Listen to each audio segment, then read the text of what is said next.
Bhagavad Gita, chapter 5, text number 16. Is it up there? Yeah, okay, good. Yeah.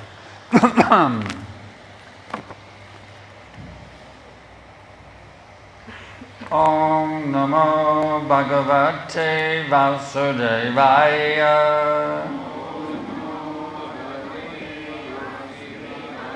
Om Namo Bhagavate Vasudevaya. Om Namo Bhagavate Vasudevaya. Gane tu tadda jnanam yesham nashitam atmana tesham matijavad jnanam prakasha yanti tatparam Gane tu tadda jnanam yesham nashitam atmana Tesham madityavat jnanam prakashayati tatparam Jnanena tada jnanam yesham nashitam atmana Tesham madityavat jnanam prakashayati tatparam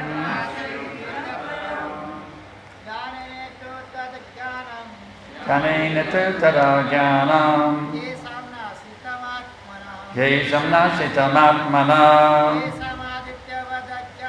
tesham madityavat jnanam prakashayati tatparam Kanena tu tada jnanam yesham nashitam atmana Tesham madityavat jnanam prakashayati tatparam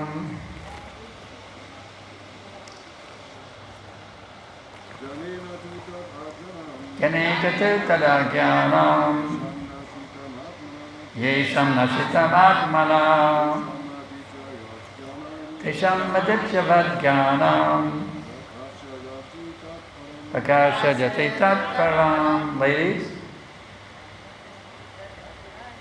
Kanena tu tada jnanam yesham nashitam atmana Tesham madityavat jnanam prakashayati tatparam Kanena tu tada jnanam yesham nashitam atmana Madityavat jnanam yati tatparam jnanena by knowledge to but tat that jnanam nescience yesham whose nashitam is destroyed atmana of the living entity, tesham, there, adityavat, like the rising sun, jnanam, knowledge, prakashayanti, discloses, tatparam, Krishna consciousness. Translation and purport. By His divine grace, Om Vishnu Pad Paramahamsa Padivajakacarya Astataras Rishi Srimad A.C. Bhaktivedanta Swami Prabhupada Vandeham Shri Guru Shri Jata Balakamalam Shri Guru Vaishnavam Cha Shri Rupam Sagrajatam Sahagama Raghunatam Vidam tam sajivam sadaitam savadutam parijana savitam Krishna Chaitanya Devam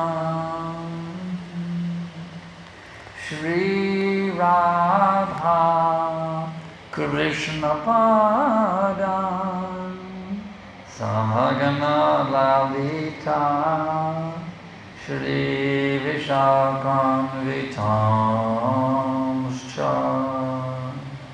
Namah Vishnu Padaya Krishna Preshtaya Bhutale Srimate Bhakti Vedanta Svaminiti Namine Namaste Sarasvate Deve Gauravani Pacharine Nirvishesha Shunyavadi Paschatya Deshatarine. When, however, one is enlightened with the knowledge of which in essence is destroyed, then his knowledge reveals everything as the sun lights up everything in the daytime. Purport. Those who have forgotten Krishna must certainly be bewildered, but those who are in Krishna consciousness are not bewildered at all.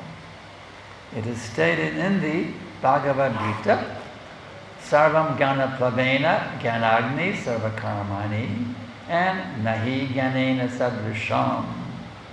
Knowledge is always highly esteemed. And what is that knowledge? Perfect knowledge is achieved when one surrenders unto Krishna, as is said in the 7th chapter, 19th verse, Bahunam Jambanam Ante Jnanamam Prapadyate.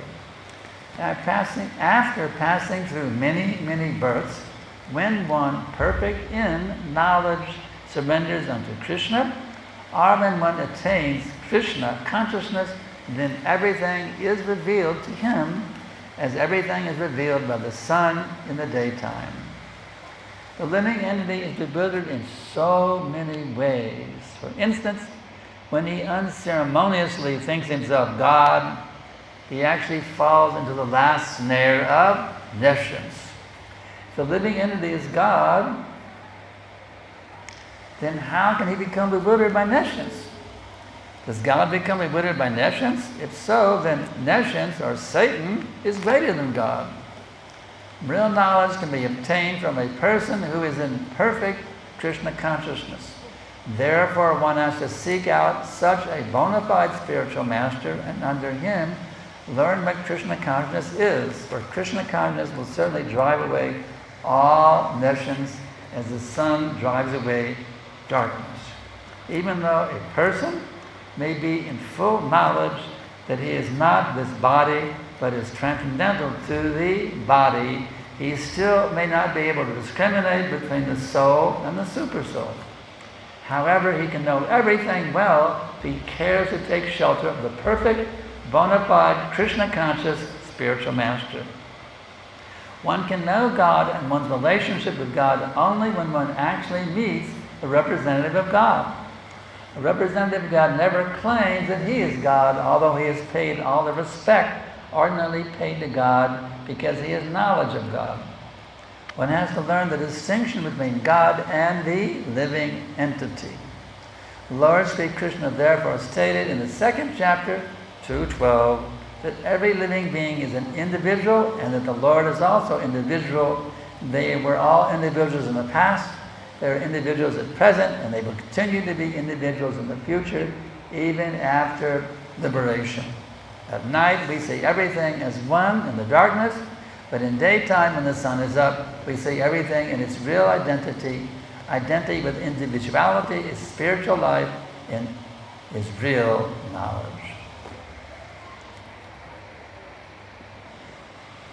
So, we must take advantage of these enlightening words of Lord Sri Krishna and this perfect explanation by our beloved founder Acharya, His Divine Grace, Om Vishnu Pad Paramahamsa Parivajaka Astatarisadashishimad A.C. Bhaktivedanta Sri Dandi Goswami Maharaj Prabhupada.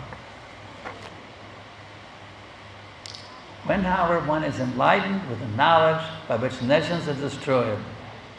Why is that described by Sri Krishna in this way? There's so many knowledges, aren't there? Well, 1 + 1 = 2. This is knowledge, isn't it? 2 + 2 = 4. Or India is, far away from the United States, as we experienced recently on our flights. These are knowledge also, but these are not knowledge by which nations is destroyed. So there's certain types of knowledges. There's mundane knowledge and there is spiritual knowledge. So we get so much mundane knowledge in the school and from our parents, etc. There's so much knowledge, mundane knowledge available. So we have to find that knowledge by which nations is destroyed. Unfortunately, that knowledge is very hard to find. There's so much so-called knowledge out there too from the Mayavadis. Just like when I was a young spiritual seeker looking for self-realization, I went to the campus bookstore there in Austin, the University Co-op. Let me find some book, How I Become Self-Realized. And then I found it, the book by Alan Watts.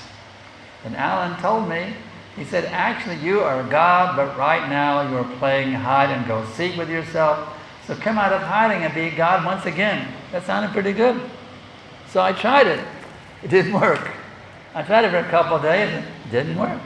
I was thinking, why are so many things not going according to my desire when I'm God? I said, if I'm God, then why doesn't everything happen the way I want it to happen? So I threw that book away.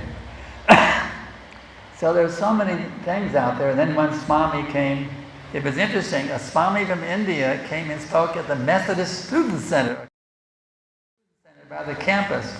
And he said, I went to hear this Swami speak, and he said, I'm God, you're God, and we're all God. Another Swami had got his e-course, it was a mail course, you get it in the mail. There was no email in those days, it was paper mail. And he had me sit in a dark room with a candle to become spiritual enlightened. I sit and stare at a candle in a dark room. And that didn't work either. So I threw the messes away. I trashed them. I was misled by so many bogus so-called teachers with spiritual knowledge. So mundane knowledge is very easy to obtain, and bogus spiritual knowledge is also very easy to obtain in today's marketplace. It's a sad reality. Bogus spiritual knowledge is very easy to obtain in today's marketplace.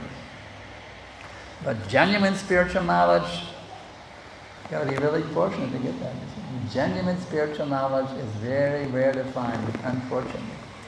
Our movement, Hare Krishna movement, the International Society for Krishna Consciousness, our mission is to make genuine spiritual knowledge very easily accessible to everybody in every town, village, hamlet, and home throughout the entire planet, and indeed the entire universe, and indeed the entire multi-universes. We want to make this knowledge available to everybody. Even in the kindergarten and the schools, they learn Krishna books. We want that everybody shall have access to this knowledge so the world situation can be turned back to its natural original state of pure spiritual life. Well, what if the world doesn't take it? Well, at least we can take it. So that means we have to hear from the bona fide Acharya, we have to hear from the bona fide spiritual master, and the bona fide Vaishnavas, what is the actual knowledge? If we hear submissively the actual knowledge from the spiritual master, the Supreme Lord, then what happens is, it turns on everything. At night you can't see anything. When you flip on the light switch or the sun comes up, boom, you see everything. As Krishna says, thus his knowledge reveals everything as the sun lights up everything in the daytime. So Prabhupada then elaborates more. He takes us deeper, deeper, deeper. The inner meaning of this wonderful verse by Lord Sri Krishna. Those who have forgotten Krishna must certainly be bewildered. Well, do any of you all feel bewildered? I know from the emails I get, I know everybody's bewildered here. I get so many emails from bewildered students on the e-course. Guru Maharaj, I'm bewildered. So many bewilderments. Now we know why we're bewildered, because we've forgotten Krishna. So I always answer now, why don't you remember Krishna? Why don't you chant Hare Krishna with focus, with love, like a child crying for the mother, you see? That's how we get out of bewildered consciousness. We're bewildered by this, we're bewildered by that. We're trying to solve our bewilderment in this way, in that way, in this way, in that way. We're missing the point. We are bewildered not because of this situation, that situation, the GBC, the temple president, the guru, or whatever it may be. We're bewildered simply because we've forgotten Krishna. So we just forget, we just remember Krishna, boom, bewilderment's gone, you see.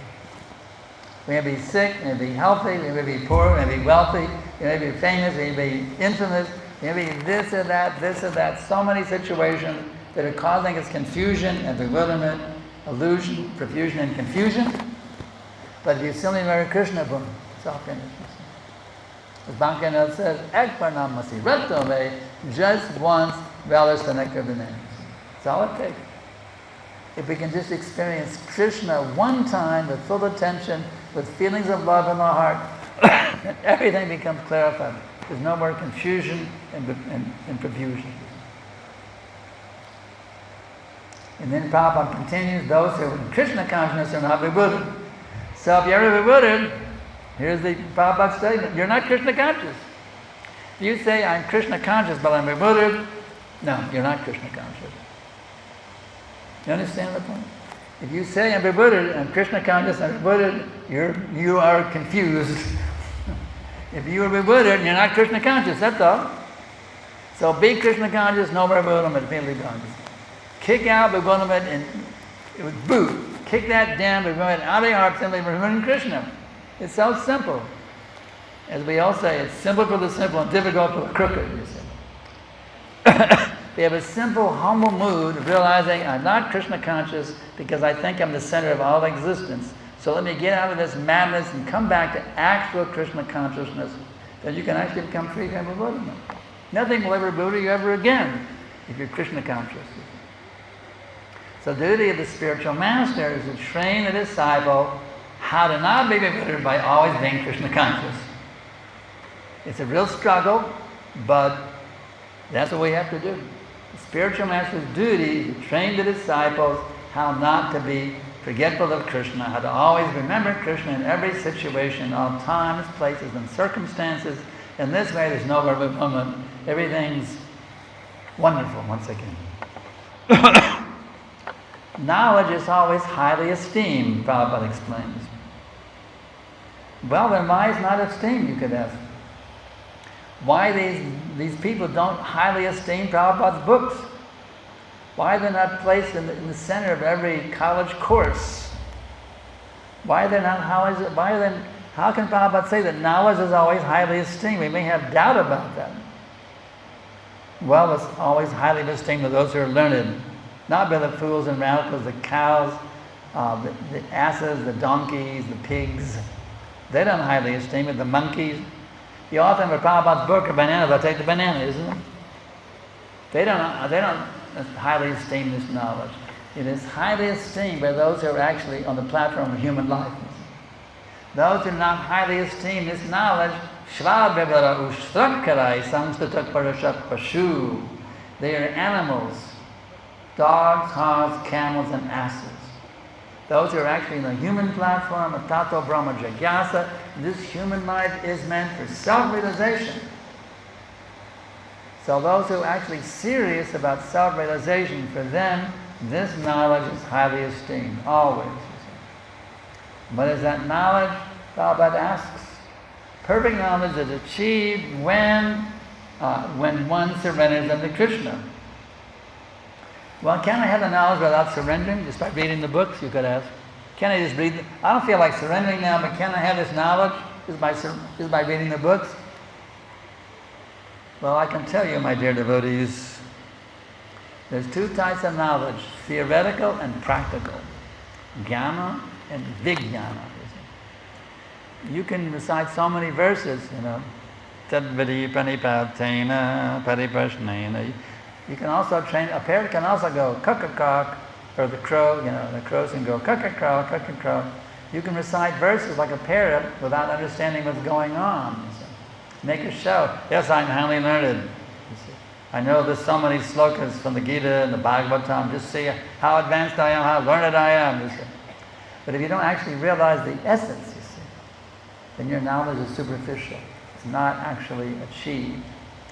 You cannot achieve perfect knowledge until you surrender to Krishna, and then all the Vedic wisdom is revealed to you automatically from within the heart. So if you want to become learned, that's very good. Prabhupada said, read all the books. He told us, read the Nectar of the Ocean 3 or 4 times when it was first published. He wants us to read the book. But even more important is to actually practice within the books. And then all the knowledge in these books becomes revealed to you automatically. Then Prabhupada continues, after passing through many, many births, when one perfect knowledge surrenders into Krishna, or when one attains Krishna consciousness, and everything is revealed to him, like the sun reveals everything in the daytime. So it's reconfirmed. Krishna consciousness is actually the stage when everything becomes revealed to you. So if I'm still in confusion, I'm not bewildered about this and that means I'm not Krishna conscious. I'm in the Krishna conscious movement, but I'm not actually Krishna conscious yet. Like Bhakti has made it very clear, he's actually fully realized, but he's presenting our position. You know that bhajan, beautiful, beautiful bhajan.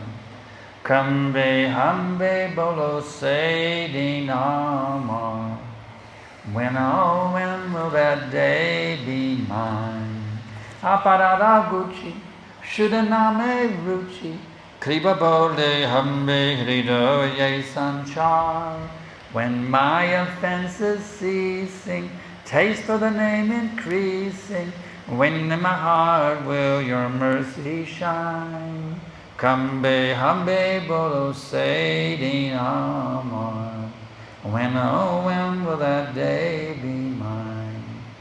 So my dear listeners, right now let's face it, we're in Maya, isn't it? I know I'm in Maya. We're all still in Maya. We think this is me, isn't it? I think I have a pensioner. I don't have a pensioner. This body is not me. So we have to be a little embarrassed, even though we got tilak on the nose and kantamala on the neck, dhotis and saris, and we're going to Mangalarti, and I hope we're all going to Mangalarti. We're still not Krishna conscious yet. So, but one thing we can do, and that is to hanker for Krishna consciousness. When will that day be mine? We have, even though we're not Krishna conscious, we hanker for it. Krishna will recognize, oh yes, this devotee is hankering for pure bhakti. So even if you don't have it yet, if we hanker for it, Krishna recognizes, here's a person who's sincerely desiring to awaken pure bhakti within his heart. Let me bless that person. So that blessing will happen, especially here in Vrajadam, where everything is magnified 1,000 times. So while you're in Vraj, wherever we go, but especially here in Vraj, let us hanker, intensely hanker at every minute. When will that day come when I become completely pure devotee? As Prabhupada told me in one letter, he said, now you must become qualified to see Krishna face to face. Here I'm seeing you all face to face. Just imagine if Krishna became manifest, I actually see Krishna Radha in front of me, smiling at my class. Just imagine if I'm hankering for that day. Hope I'm not frowning. So let us increase this mood of hankering. When will it come to me? When will that day come when I can become fully absorbed in pure bhakti with not even a tinge, even not a hint of a tinge of any material desire within my heart? Let that day come now, right now, not next week, not tomorrow, not an hour from now, not at Mangalarti tomorrow. Let it come right now at this instant. And become the pure devotee, spotlessly pure Vaishnava. So let's dive a little deeper into these amazing words from our beloved Srila Prabhupada. We're all Prabhupada Nugas here. first generation, second generation, or whatever, we're all Prabhupada Nugas here. We're all taking each other of Srila Prabhupada. Prabhupada continues, for instance, when he unceremoniously thinks himself God. I like that word, unceremoniously. That's quite a cool word here, unceremoniously. Why does Prabhupada choose that word, unceremoniously? What does that mean, unceremoniously? It's an interesting word to look up in the dictionary. Prabhupada's command of English is amazing, even though it's not his native tongue. And when he speaks of Bhakti Siddhanta Saraswati, his English is so erudite, even the most learned English scholars have a hard time following what he's saying.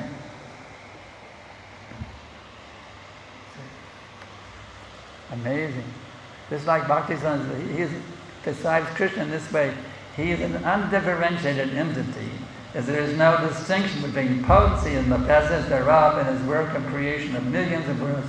His potency remains inseparable.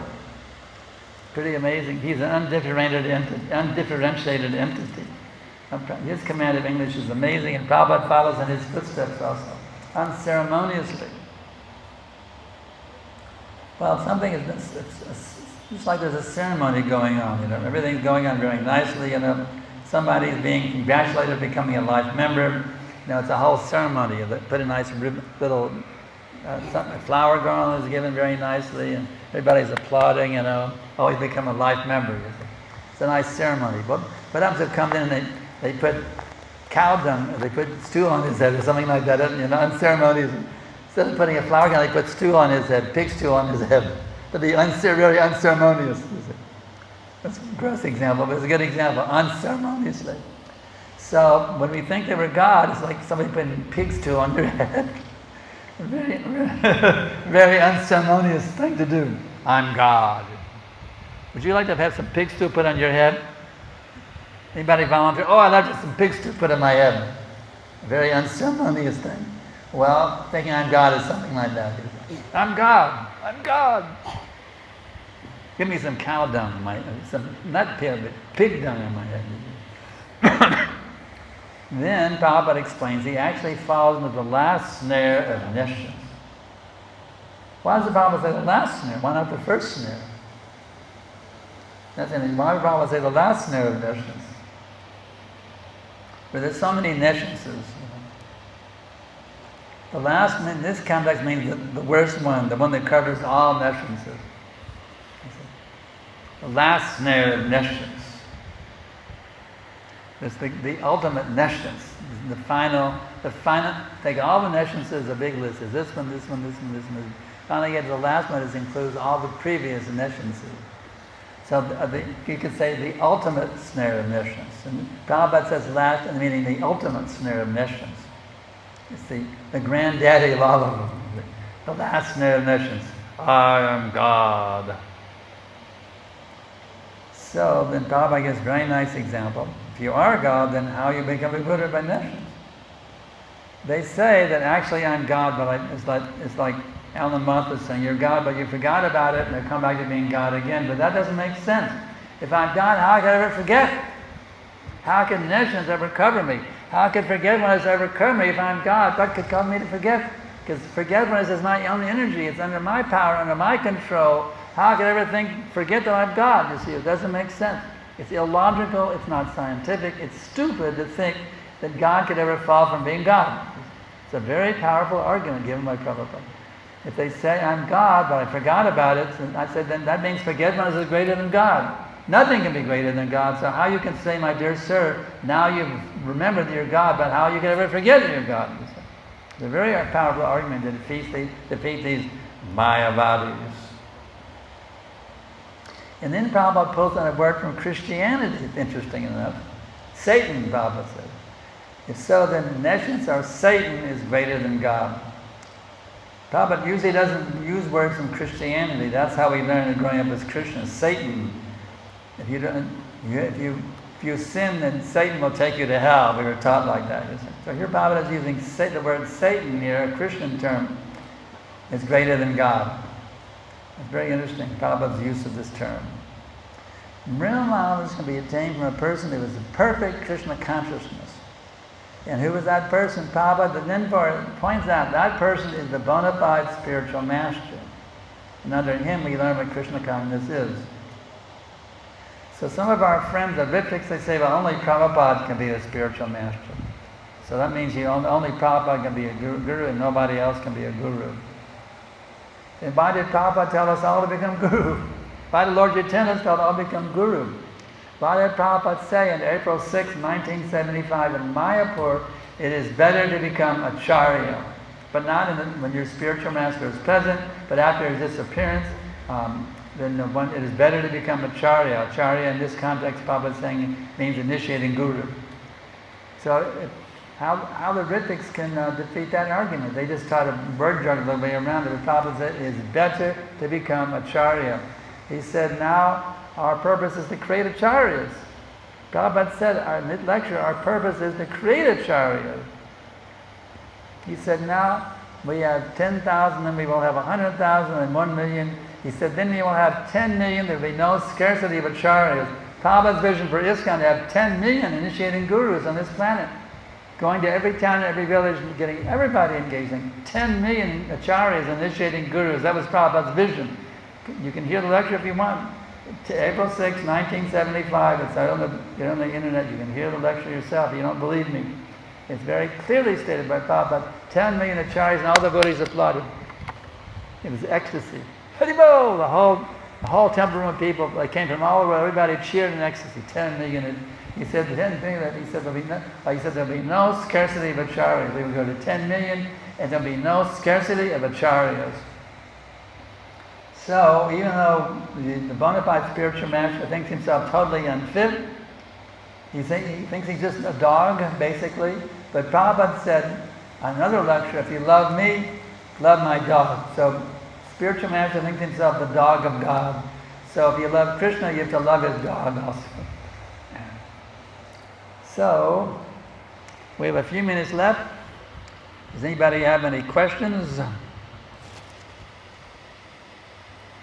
Any questions? Or is it all very clear?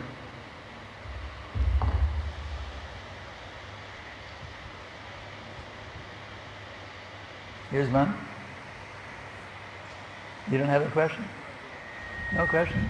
Okay, the ladies side, any question? Here's a question here.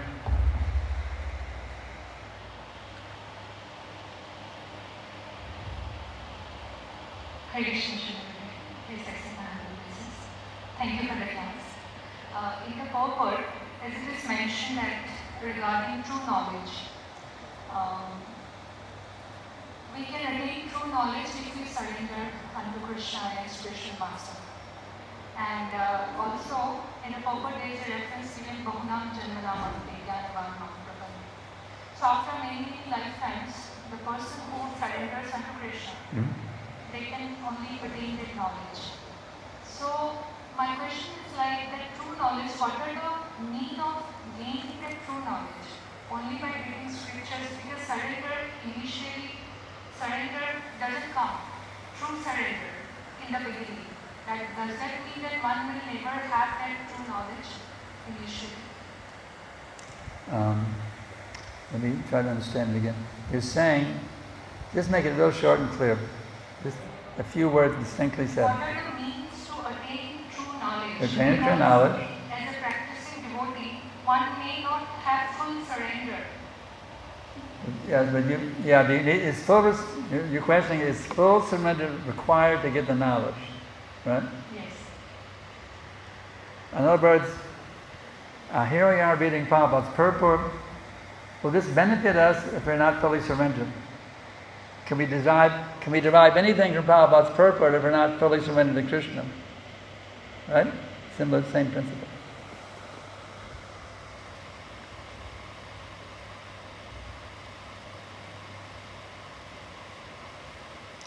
It's compared to a seed. When the creeper is fully grown and a beautiful plant, then the full surrender is there. But in the beginning, the spiritual master, by the power of transcendental knowledge and the mercy of Krishna, he plants the seed of bhakti within the heart. So even though the devotee, the The jiva is not surrendered to Krishna yet. By contacting a bona fide spiritual master, rendering a little service by chance, or getting a book, getting some prasadam, just like just saying Hare Krishna. Just like I went to for my nerve pain, I went to some doctor, chiropractor in Austin, and I said, after he finished the treatment, I said, can you repeat these words? Hare Krishna. And he said, okay. He said, Hare Krishna. He didn't know what it meant, but he said, Hare Krishna. And I said, now you want unlimitedly blessed. So, is he fully surrendered? No, but he did chant it. He chanted Hare Krishna, yes. So, even though we're still in nescience, even if one hears the Hare Krishna mantra, says Hare Krishna, he happens to get prasadam or see a Ratha Yatra card, the seed is planted in their heart. The seed of knowledge is planted. They got transcendental knowledge yet? No.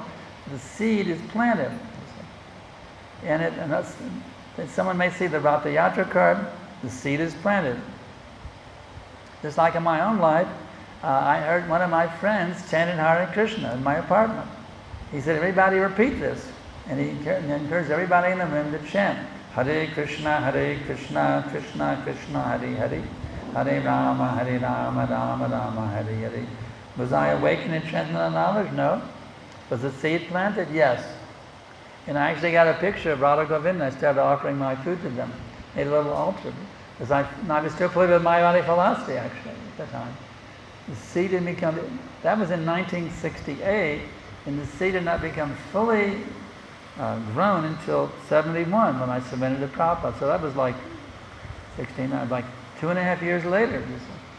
But the seed was planted. So we're giving him a book, giving him prasadam, we're planting the seed of transcendental knowledge on their heart. It's not fully realized, but then gradually, it's worded a little here, a little water there, gradually, boom. You see, yes, I must surrender to Krishna. So does that answer it?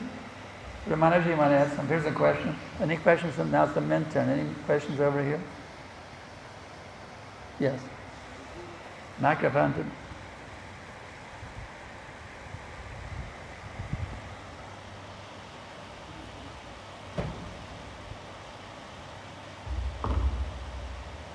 you for the class. And I wanted to learn a little bit how it works practically from theoretical level. A little closer to the mic. How work that process from the theoretical level to practical. I'll get my hearing help over here, Raj Kishore. I just want to clarify how this process works from theoretical to practical level. Yes. I just answered that actually. The seed of realized knowledge is there, but it's only theoretical in the beginning. But the more it's watered by this, by that, it gradually becomes realized. It begins as theoretical, and gradually it becomes practical. It gradually transforms into practical knowledge, realized knowledge. So the point is to chant mantra without offense. So it means the main point is to chant mantra without offenses? Beginning, we're chanting with offenses, isn't it? But chanting is enchanting, isn't it? So the more you chant sincerely, trying to burn away the offenses, the more they're burned away. Just like Bhaktivinoda says, when will that day come when I chant without any offenses? So we keep chanting at least 16 rounds every day, following the regulated principles, no illicit sex life, no meat eating, no intoxication, and no gambling.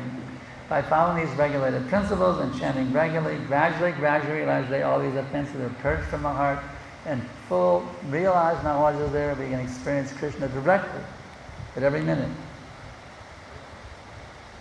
Like in the introduction mantra, Om Ayam, Yaman Kisar, Yanachim, Shashuram, Yitam, Yanachim, Yanachim. It's like in that mantra, Om Agyanat Mirandasya. Like we chant, like... Yeah? What about it? What about that mantra?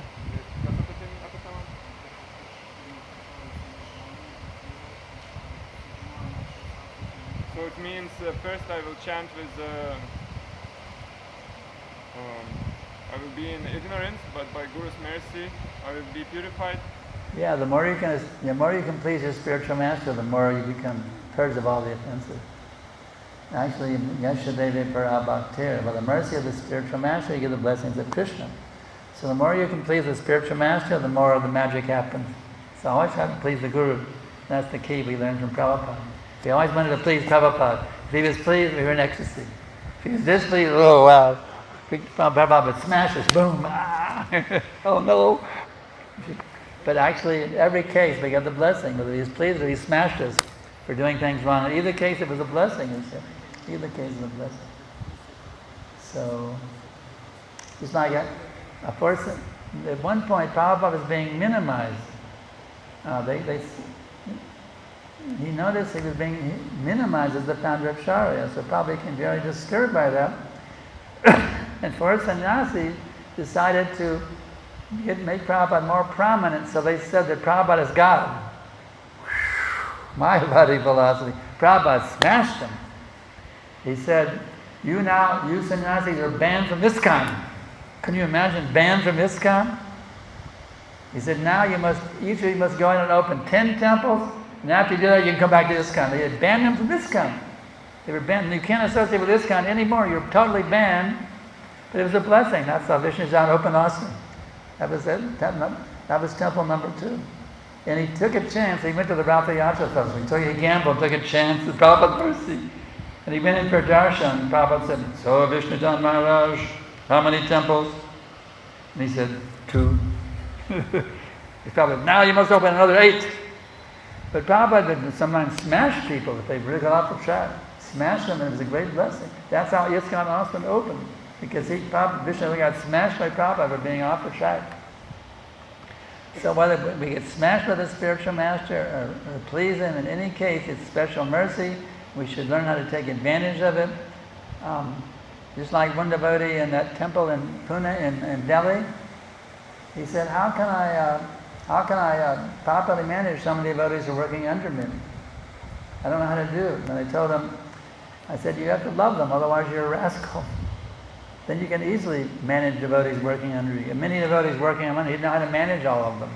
I said, if you love them, there's no problem. But if you don't love them, then you're simply a rascal. I told them straight in the class, you're simply a rascal. I told them. So we have to learn how to take the spiritual master. He doesn't make anything. The spiritual master's duty is to pass on to you that he learned from his spiritual master.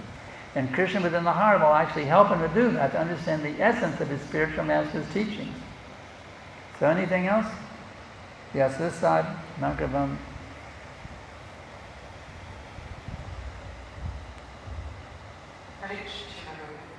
Thank you so much for enlightening so wonderful points. Gurudev, in the purport it mentioned that those who have forgotten Krishna must certainly be bewildered. So, Srila Gurudev, in a practical note, like for myself, if I'm serving in temple and engage in the services and while doing services, if some devotee comes up and says something, maybe some complaint or something, or says something to me on a personal note, so for a time being I get irritated and bewildered. So rather than being... Just make it a short and simple question. Yeah.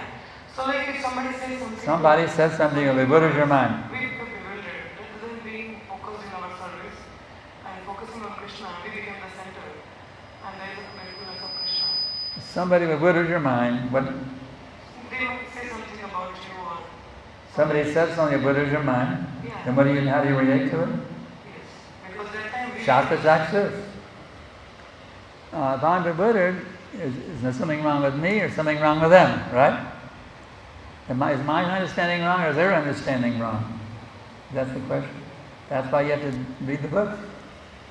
See through the eyes of the books. There'd be some bewildering thing. Like I got an email from my former temple president. I got an email, he said, ISKCON assassinated Prabhupada. Whoa!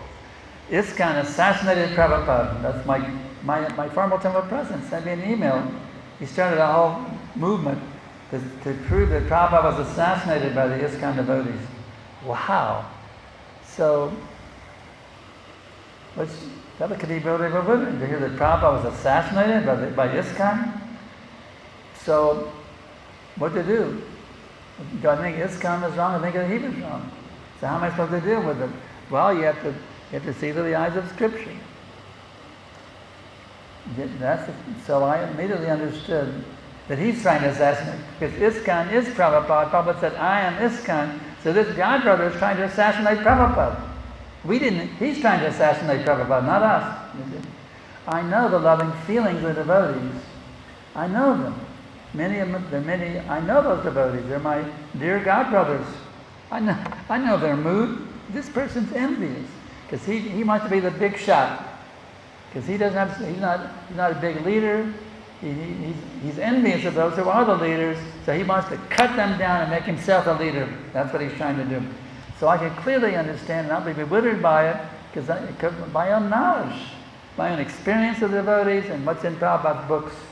So you have to become learned. That's why it's important. Everyone should hear these classes and read the books. Everybody should become learned. So if somebody says somebody bewilders you, can understand. Instead of being bewildered by it, you can understand they are bewildered. That's my realization. Now I'm trying to block the emails. I hope that MacMahon will block all the emails from this rascal so-called devotee claiming that ISKCON assassinated Prabhupada. Can you imagine what a horrible demoniac thing? He's claiming that we assassinated Prabhupada? I mean, it doesn't make... Prabhupada was old and getting ready to die anyway. It doesn't make any sense. Prabhupada's already an old man getting ready to leave his body. Why would you want to assassinate him? He's already leaving the body anyway. It doesn't make any sense.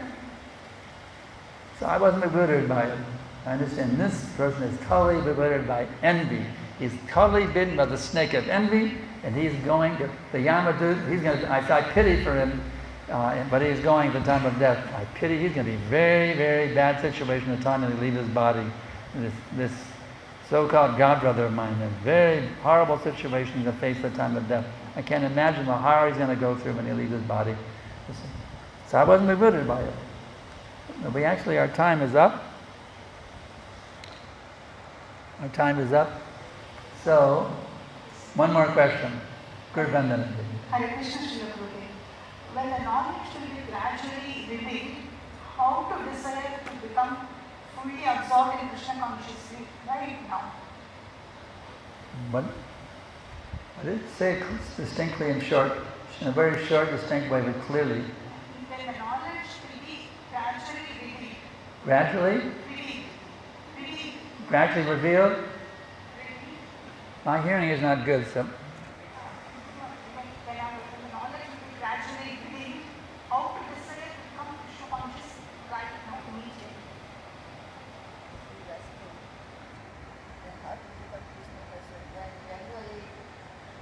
How to become Krishna conscious? Knowledge is gradually... When the knowledge is gradually revealed. Well, you start off with the basics. I am not this body.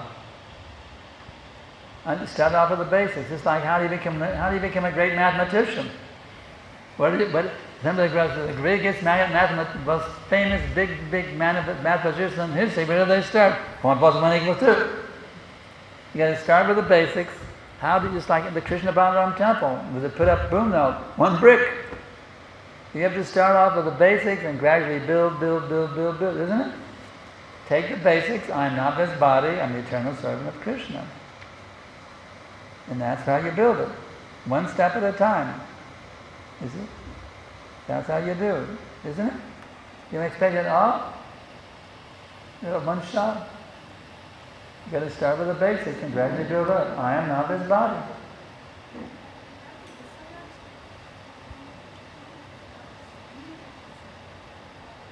What is it?